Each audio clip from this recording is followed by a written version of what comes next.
mul üks sõber ka ütles, et oli nii tõbine ja mingi jama, eks ju, kes tal töö oli, et mitu päeva pidi väljas olema, et esimesel päeval oli nii palju aega õues ja noh, nii ja praana ja suvi ja tegi küll tööd, aga tervis läks ühe päevaga korda. Noh, kas alati nii on, aga lihtsalt selline väike näide, et me võime siin üritada igast imenippe välja mõelda teaduslikult, eks ju, kuidas ennast ravida ja mõned toimivad nii, et kõrvalmõjud on nagu tänapäeva rohud on, eks ju, ühe asja parandab ära, teise keerab pekki ja siis üldse targad mehed räägivad, et haigused on nii, et ühe ravid terveks ja kui su iseloom ei parane, peenkeha, siis suhtumine elusse ja kõigesse. Kui seal on mingi terrorid, siis see ühe haiguse ravid ära, siis ta võtab tuleb teine haigus, siis üks haigus võtab teise vormi, kui sa põhjust ei kõrvalda.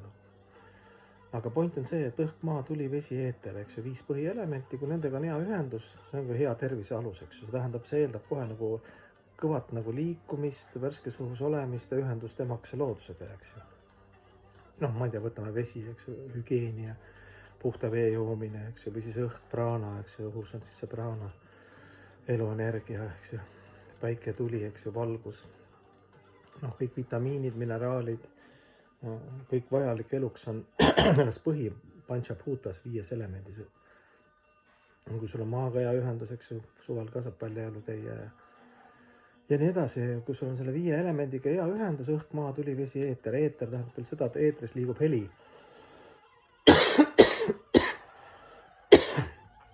Vabandust.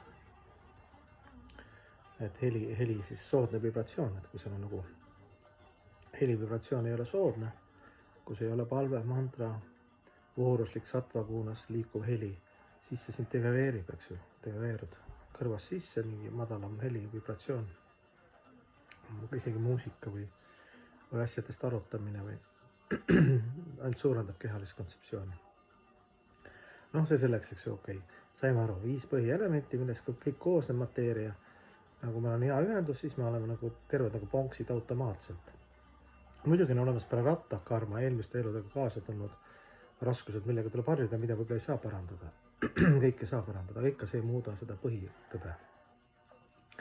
Nii, ja siis nüüd, kui see on räägitud, siis jõuame järgmisse aspekti, et ühesõnaga keerutad, kuidas sa keerutad, kui sul ei ole emakese loodusega head kontakti, siis kõik on kunstlik ja korraks ja noh, ja nii edasi, eks ju, tervisnägemist, eks ju.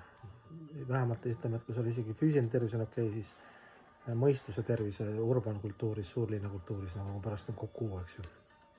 Pärast hälbed ja värgid ja püüad küll kuidagi läbi kõssi või läbi alkoholi või läbi narkotsi või seksuaalhälvete kuidagi maandada seda ratsionaalset energiat, aga see on selline ajutine.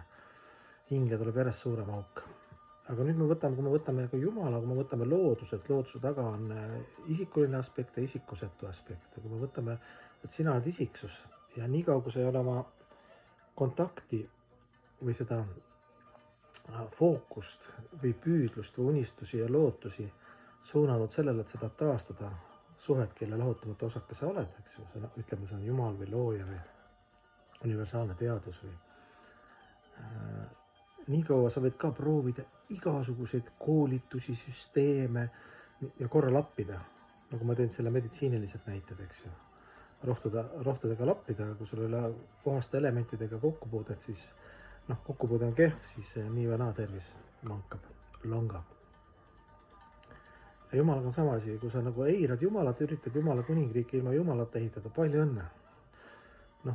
Püüad läbi teadmiste, väga hea, teadmiste kultiveerimine, filosoofia, saad teada, aga lõpuks pead ikka emotsionaalset ja armastuslikku sellise tunde, energia oma olemuse suunama Jumala teenimisele, teiste teenimisele, tingimustada armastuse teenimisele, mis paistab selline sentimentaalne justkui tegevus, aga mis on hingele loomulik seisund, eks ju, anduda kõige kõrgema alandlikuks teenimiseks, eks ju, suures tänus ja vaimustuses ja ekstaasis, kui sa saad aru, eks ju, kes on Jumal, kui ekstaatiline ta on, kui palju ta on erinevad ka laiendajad ja esindajad ja palju teid on sinna tema juurde.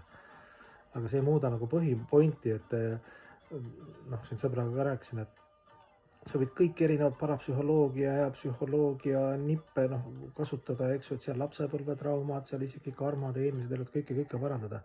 Ega see lõpuks, need on lihtsalt pealist pinna ravimine. või tulekahjude kustutamine, võib tulekahju ära kustutada, aga pärast tuleb uus tulekahju.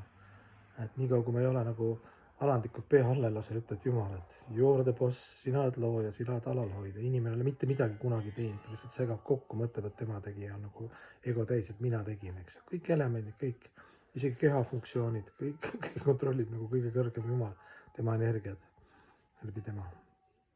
Nii et noh, võime ikka lubatud valikuvabaduses aega raisata, igast süsteeme proovida, aga kui ei ole nagu sinu hinge ja Jumala vahelist armastuslikku suhet, siis noh, vesi tõmmatakse peale, noh kui mitte varem, siis vikati mees.